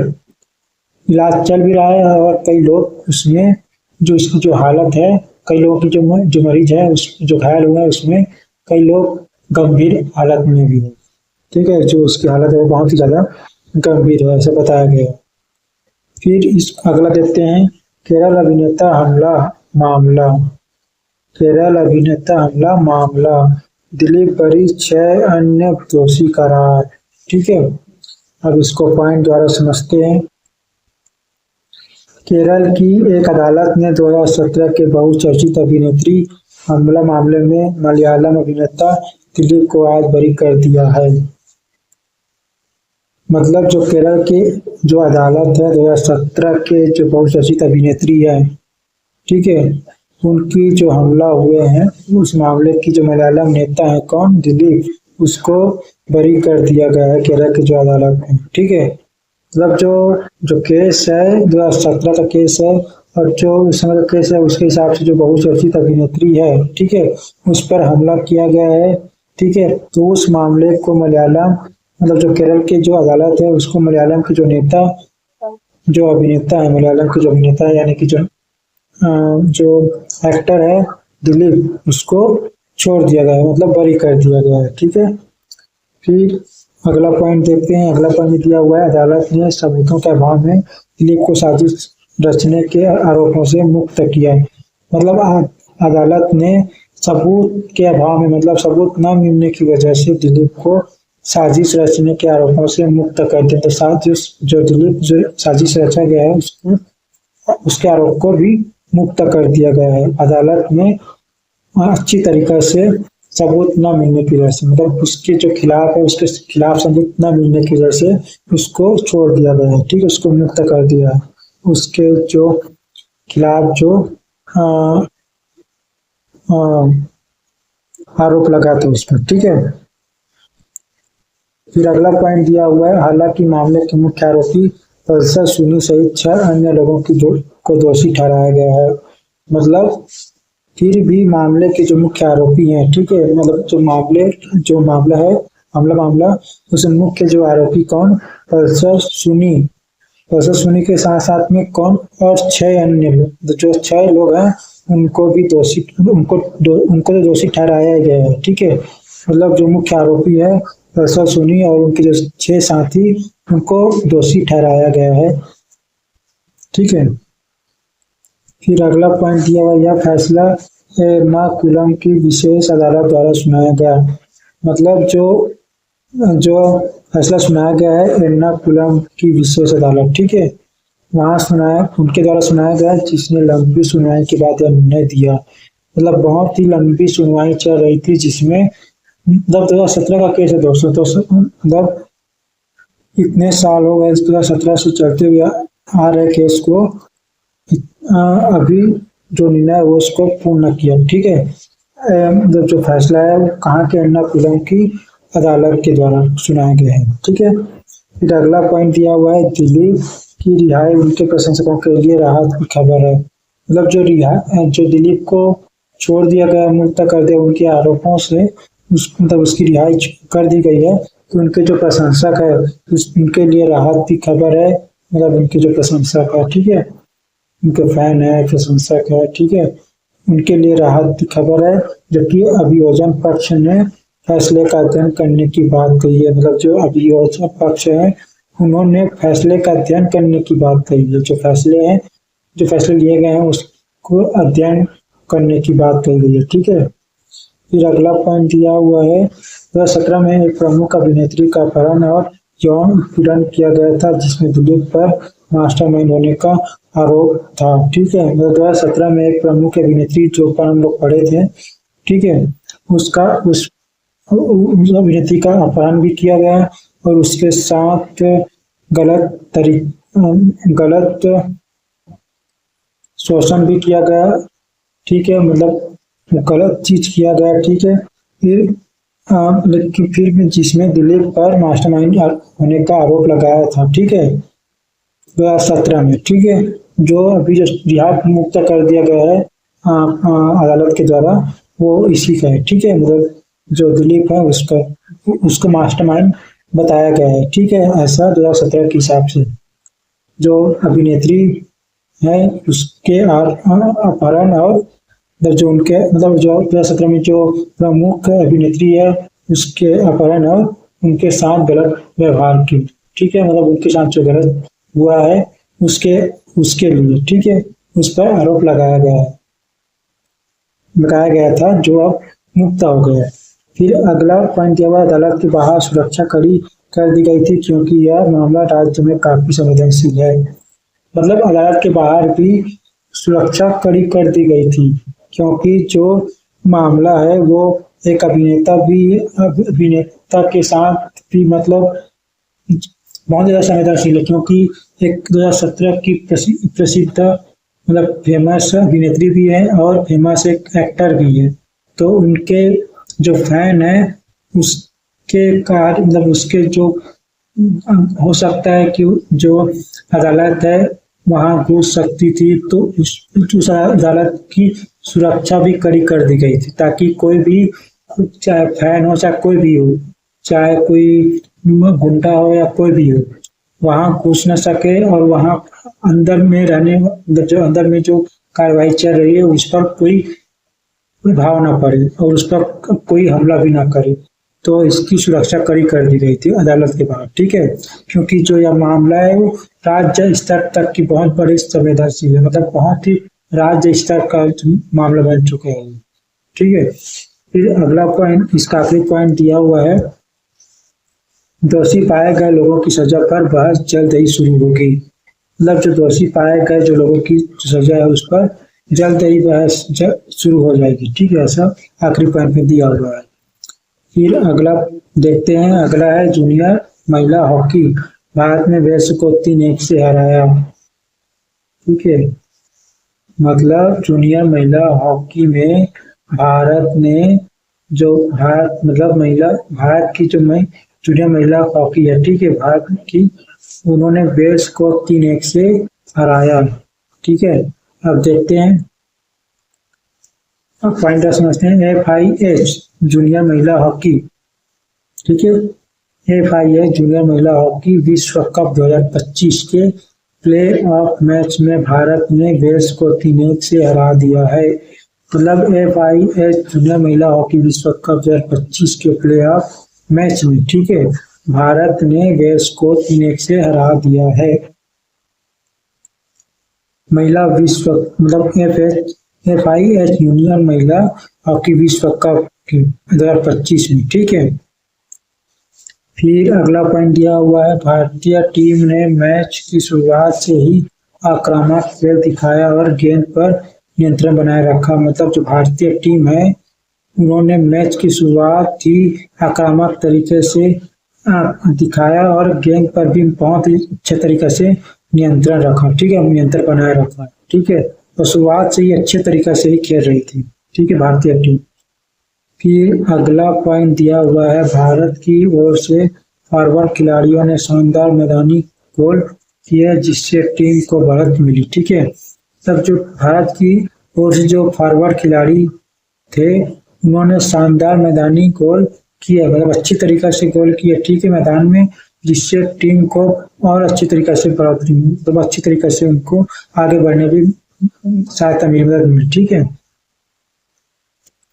फिर अगला पॉइंट दिया हुआ है, यह जीत के साथ भारतीय टीम टूर्नामेंट में बेहतर रैंकिंग के लिए अपनी स्थिति मजबूत कर रही है। मतलब इस जीत के साथ भारतीय टीम जो टूर्नामेंट है उसमें बेहतर रैंकिंग के लिए अपनी स्थिति मजबूत कर रही है भारतीय टीम टूर्नामेंट में, ठीक है, इस जीत के साथ, ठीक है। फिर अगला पॉइंट दिया हुआ है, वेल्स की टीम ने तीसरे क्वार्टर में वापसी की कोशिश की, ठीक है, लेकिन भारतीय रक्षा पंक्ति ने उन्हें रोक दिया।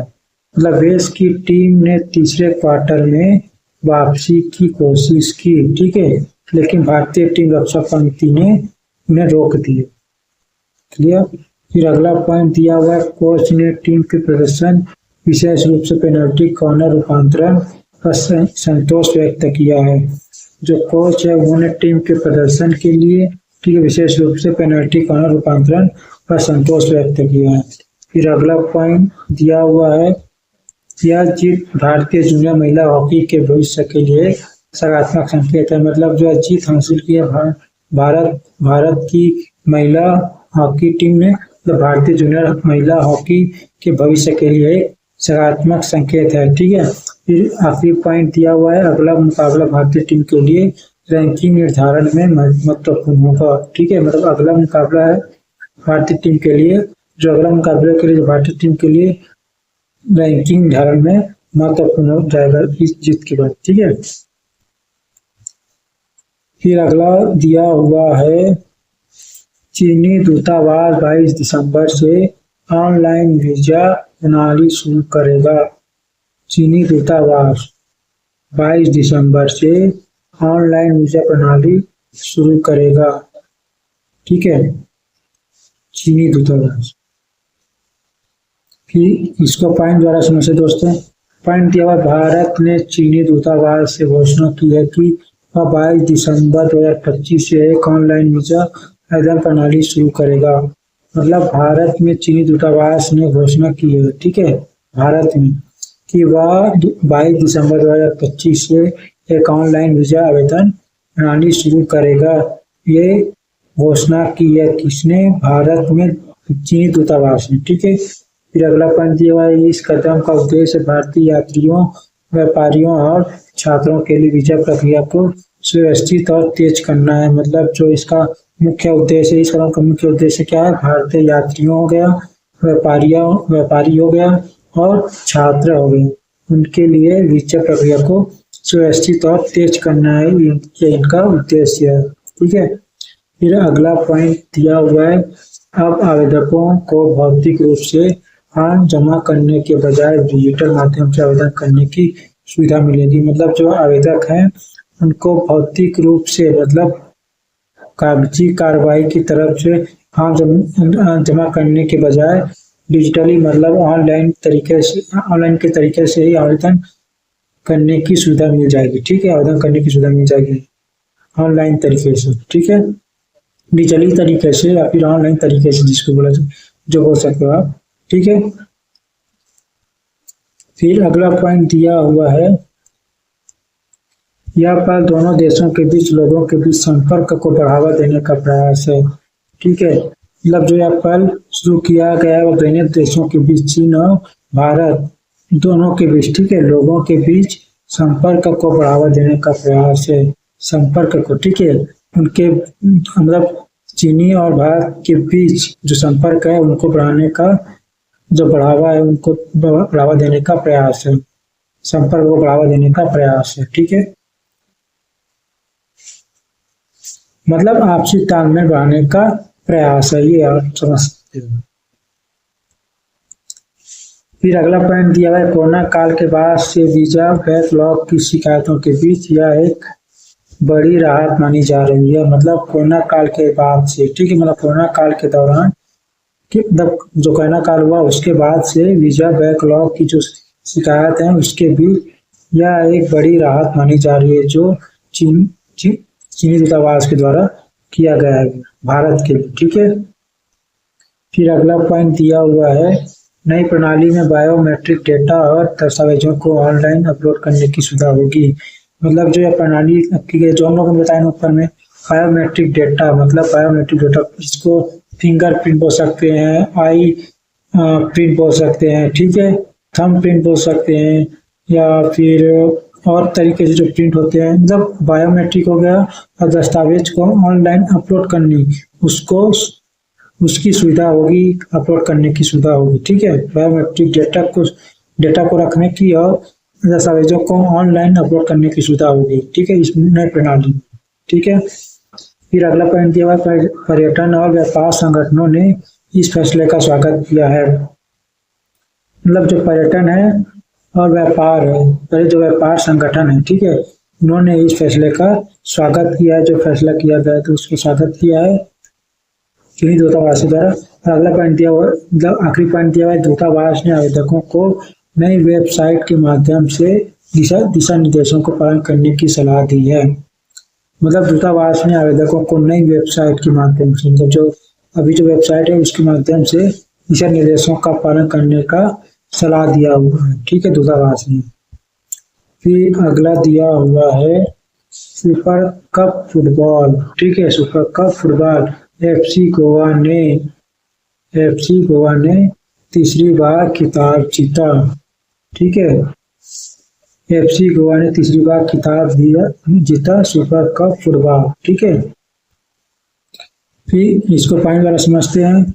एफसी गोवा ने ईस्ट बंगाल को पेनाल्टी शूटआउट में 6-5 से हराकर रिकॉर्ड तीसरी बार सुपर कप का खिताब जीता। मतलब जो एफसी गोवा है उन्होंने ईस्ट बंगाल को पेनाल्टी शूटआउट में 6-5 से हराकर, ठीक है, जो एफसी गोवा है ईस्ट बंगाल को पेनाल्टी शूटआउट में 6-5 से हराकर रिकॉर्ड तीसरी बार सुपर कप का खिताब, तो तीसरी बार सुपर कप का खिताब जीता एफसी गोवा ने ईस्ट बंगाल को पेनल्टी शूटआउट में 6-5 से हराकर। ठीक है, फिर अगला पॉइंट दिया हुआ है निर्धारित समय तक मैच बराबरी पर रहा। ठीक है, मतलब जो निर्धारित समय उस समय तक मैच बराबरी दोनों के बीच मैच बराबरी तक रहा। ठीक है, जिसके बाद परिणाम के लिए पेनल्टी शूटआउट का सहारा लिया गया। उसके बाद परिणाम के लिए पेनल्टी शूटआउट का सहारा लिया गया। ठीक है, निर्धारित समय तक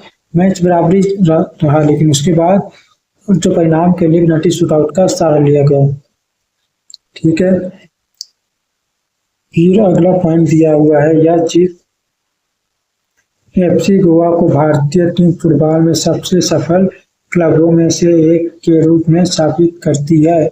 मतलब जो यह जीत है, ठीक है, एफसी गोवा, ठीक है, उसको भारतीय फुटबॉल में सबसे सफल क्लबों में से एक के रूप में स्थापित करती। भारतीय फुटबॉल में, ठीक है, सबसे सफल क्लबों में से एक के रूप में स्थापित करती, जो यह जीत हासिल हुआ है एफसी गोवा पे। ठीक है, क्लियर। फिर अगला पॉइंट दिया हुआ है, गोलकीपर ने शूटआउट में निर्णायक बचाव करके अपनी टीम को जीत दिलाई। जो गोलकीपर है शूटआउट में, ठीक है, गोलकीपर ने शूटआउट में निर्णायक बचाव करके अपनी, मतलब अच्छे तरीके से बचाव करके, मतलब निर्णायक भूमिका निभाई है।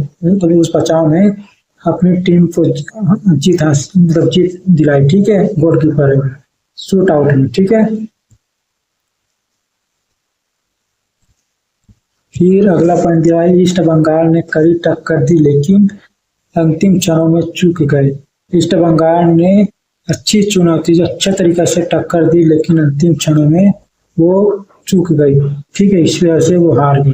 ठीक है, फिर अगला पॉइंट दिया हुआ है, स्टेडियम में मौजूद हजारों दर्शकों ने इस रोमांचक फाइनल मुकाबले का आनंद लिया। मतलब स्टेडियम में जितने भी मौजूद हजारों दर्शक हैं, हजारों की संख्या में जो दर्शक थे, उन्होंने इस फाइनल मुकाबले का आनंद लिया है। ठीक है, स्टेडियम में मौजूद जितने भी हजारों दर्शक थे उनमें। फिर अगला पॉइंट दिया हुआ है, एफसी गोवा के कोच हैं, उन्होंने इसे टीम के सामूहिक प्रयास और कड़ी मेहनत का परिणाम बताया। मतलब जो एफसी गोवा के कोच हैं, एफसी गोवा के जो कोच हैं, उन्होंने जो जीत है उस जीत को टीम के सामूहिक प्रयास, ठीक है, मतलब जो जीत है उसे टीम के सामूहिक प्रयास और मतलब अच्छी तरीके से सामूहिक जो कोशिश है वो मतलब ट्रेनिंग, ठीक है, और उनकी कड़ी मेहनत का परिणाम बताया है। ठीक है, उस जीत को, ठीक है, एफसी गोवा के कोच ने, ठीक है, इस जीत को। फिर अगला इसका आखिरी पॉइंट दिया हुआ है, इस जीत के साथ एफसी गोवा ने आगामी एएफसी प्रतियोगिताओं के लिए भी अपनी दावेदारी पेश की है। मतलब इस जीत के साथ जो एफसी गोवा है, मतलब जो एफसी गोवा है, इस जीत के साथ अपने आने वाली जो एएफसी प्रतियोगिता है उनके लिए भी अपनी दावेदारी पेश की है। फिर इसका अगला है, फिर ये आज के वीडियो का आखिरी हेडिंग है दोस्तों। फिर वीडियो खत्म करेंगे, पहले इसको कवर कर लेते हैं। दिया हुआ है बांग्ला चुनाव घोषणा, मतलब बंगाल चुनाव घोषणा आज तारीखों का ऐलान संभव। ठीक है, इसको पॉइंट द्वारा समझते हैं दोस्तों। पॉइंट दिया हुआ है बांग्लादेश में राजनीतिक अनिश्चितता के बीच आज आम चुनाव की तारीखों की घोषणा होने की प्रबल संभावना है। मतलब जो बांग्लादेश में जो राजनीतिक अनिश्चितता है उसके बीच भी आज आम चुनाव की तारीखों की घोषणा होने की प्रबल संभावना है, ऐसा पॉइंट में बताया गया है। फिर अगला पॉइंट दिया हुआ है कार्यवाहक सरकार और चुनाव आयोग। ठीक है, कार्यवाहक सरकार और चुनाव आयोग आज ढाका में एक प्रेस कॉन्फ्रेंस कर सकते हैं। मतलब कार्यवाहक सरकार और चुनाव आयोग आज ढाका में एक प्रेस कॉन्फ्रेंस कर सकते हैं, ऐसा पॉइंट में कहा गया है। फिर अगला पॉइंट दिया हुआ है यह चुनाव देश में लोकतांत्रिक स्थिरता, ठीक है, यह जो चुनाव है वो देश में लोकतांत्रिक स्थिरता बहाल करने के लिए महत्वपूर्ण माना जा रहा है। यह चुनाव है देश में लोकतांत्रिक स्थिरता बहाल करने के लिए महत्वपूर्ण माना जा रहा है। और अगला पॉइंट दिया हुआ है अंतर्राष्ट्रीय पर्यवेक्षक और संयुक्त राष्ट्र स्थिति पर बारीकी से नजर रखे हुए हैं। जो अंतर्राष्ट्रीय पर्यवेक्षक और संयुक्त राष्ट्र स्थिति उन पर बारीकी से नजर रखे हुए हैं। ये अगला पॉइंट मतलब इस पॉइंट का मतलब है। ठीक है, अंतर्राष्ट्रीय पर्यवेक्षक और संयुक्त राष्ट्र स्थिति पर, ठीक है, अच्छी तरीके से नजर रखे हुए हैं मतलब। फिर अगला पॉइंट यह है प्रमुख राजनीतिक दलों ने चुनाव में भाग लेने को लेकर अपनी शर्तें रखी है। मतलब जो प्रमुख राजनीतिक दल है उन्होंने चुनाव में भाग लेने को लेकर अपनी शर्तें रखी है। ठीक है, फिर अगला पॉइंट दिया हुआ है सुरक्षा व्यवस्था बनाए रखने के लिए सेना और पुलिस को हाई अलर्ट पर रखा गया है। मतलब सुरक्षा व्यवस्था को ध्यान में रखने के लिए, ठीक है, मतलब सुरक्षा व्यवस्था को बनाए रखने के लिए, मतलब सुरक्षा व्यवस्था को दृष्टिगत रखते हुए सुरक्षा व्यवस्था को अच्छी तरीका से सुरक्षा करने के लिए, जो सुरक्षा व्यवस्था है उसको अच्छी तरीके से रखने के लिए सेना और पुलिस को, ठीक है, हाई अलर्ट पर रख दिया गया है। ठीक है, मतलब हाई अलर्ट पर उनकी ड्यूटी लगा दी गई है। ठीक है, सुरक्षा व्यवस्था को दृष्टिगत रखते हुए। ठीक है, फिर इसका अगला पॉइंट दिया हुआ है पिछले कुछ महीनों में बांग्लादेश में हुए विरोध प्रदर्शनों के बाद यह पहला बड़ा राजनीतिक घटनाक्रम होगा। मतलब पिछले कुछ महीनों में जो बांग्लादेश में हुए विरोध प्रदर्शन है उनके बाद से यह पहला बड़ा राजनीतिक घटनाक्रम होगा। ठीक है, फिर अगला पॉइंट दिया हुआ है और इसका आखिरी पॉइंट है इस वीडियो का। तो इसमें दिया हुआ भारत में बांग्लादेश में शांतिपूर्ण और निष्पक्ष चुनाव की उम्मीद जताई है। जो भारत देश है, ठीक है, उन्होंने बांग्लादेश में हो रहे जो चुनाव है उसमें शांतिपूर्ण और निष्पक्ष चुनाव, मतलब शांति तरीके से और निष्पक्ष, मतलब कोई भी मतलब पक्ष विपक्ष वाला, मतलब निष्पक्ष तरीके से ही चुनाव होने की उम्मीद जताई है भारत ने, ठीक है, बांग्लादेश में। ठीक है, अगर वीडियो अच्छा लगे तो वीडियो को लाइक कीजिए, चैनल को सब्सक्राइब कीजिए और कमेंट भी कीजिए। ठीक है, और अपने दोस्तों को भी शेयर कीजिए। अगर आप वीडियो को लाइक करते हैं और चैनल को सब्सक्राइब करते हैं तो आप वीडियो को, अगर आप अच्छा नहीं लगे तो ही लाइक, मतलब वीडियो अच्छा लगे तो ही लाइक कीजिए, आपको जो जबरदस्ती नहीं है। और वीडियो को चैनल को सब्सक्राइब करने का मतलब ये है कि अगर आप कंपटीशन एग्जाम की तैयारी कर रहे हैं और आपको मेरे चैनल से कुछ जो कंपटीशन एग्जाम है उनको तैयारी करने में मदद मिल रही है तो आपकी मदद हो जाएगी। अगर मैं कोई भी वीडियो अपलोड करूंगा तो मेरे वीडियो सबसे पहले आप लोगों तक जरूर पहुंचे। कि ये सब्सक्राइब करने का फायदा है। और सब्सक्राइब करने के समय आप ध्यान दें कि सब्सक्राइब करने के दौरान आप ऑल पर क्लिक कीजिए और बेल आइकन पर दबाइए। ठीक है, बेल आइकन दबाइए और ऑल पर क्लिक कीजिए। ठीक है, सब्सक्राइब करते समय। फिर शेयर करने का फायदा ये भी है कि आपके जो दोस्त हैं वो भी कंपटीशन एग्जाम की तैयारी कर रहे होंगे तो उनको भी मेरे वीडियो से मेरे चैनल की जो वीडियोस है उससे मदद मिल सकती है। तो वो भी सब्सक्राइब करेंगे तो उनको भी मेरे जो मैं वीडियोस अपलोड करूंगा उन तक पहुंच जाएगी और उनको भी मदद मिल जाएगी कंपटीशन एग्जाम की तैयारी करने में। क्योंकि जो चैनल के जो वीडियोस हैं वो कंपटीशन एग्जाम की तैयारी करने में आप लोग मदद कर सकते हैं, और मैं खास इन्हीं लोगों के लिए ये वीडियो बना रहा हूँ। और अगर आप मेरे चैनल पे पहली बार आए हैं तो मेरे इसके पहले और वीडियोस डाले हम अपलोड किए हुए हैं जो आप देख सकते हैं। अगर उसमें भी वीडियो अच्छा लगे तो लाइक कर दीजिएगा, चैनल को सब्सक्राइब कर दीजिए और उस वीडियो को भी शेयर कर दीजिए।